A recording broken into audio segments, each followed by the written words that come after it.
we're making a chia seed pudding. Howdy, it's Linda from Veggie Outlaws, and today we're making a chia seed pudding. So hop on board and let's get cooking. Super easy recipe. Start with a half a cup of chia seeds. Add in 2 cups of milk mixture.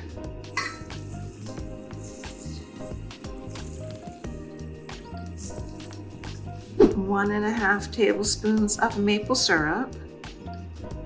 1 teaspoon of vanilla. Stir until well combined.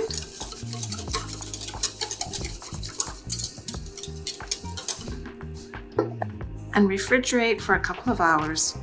Spoon into 4 serving cups and top each with your favorite topping. If you like what we made today, just stir up that like button and subscribe for more delicious recipes.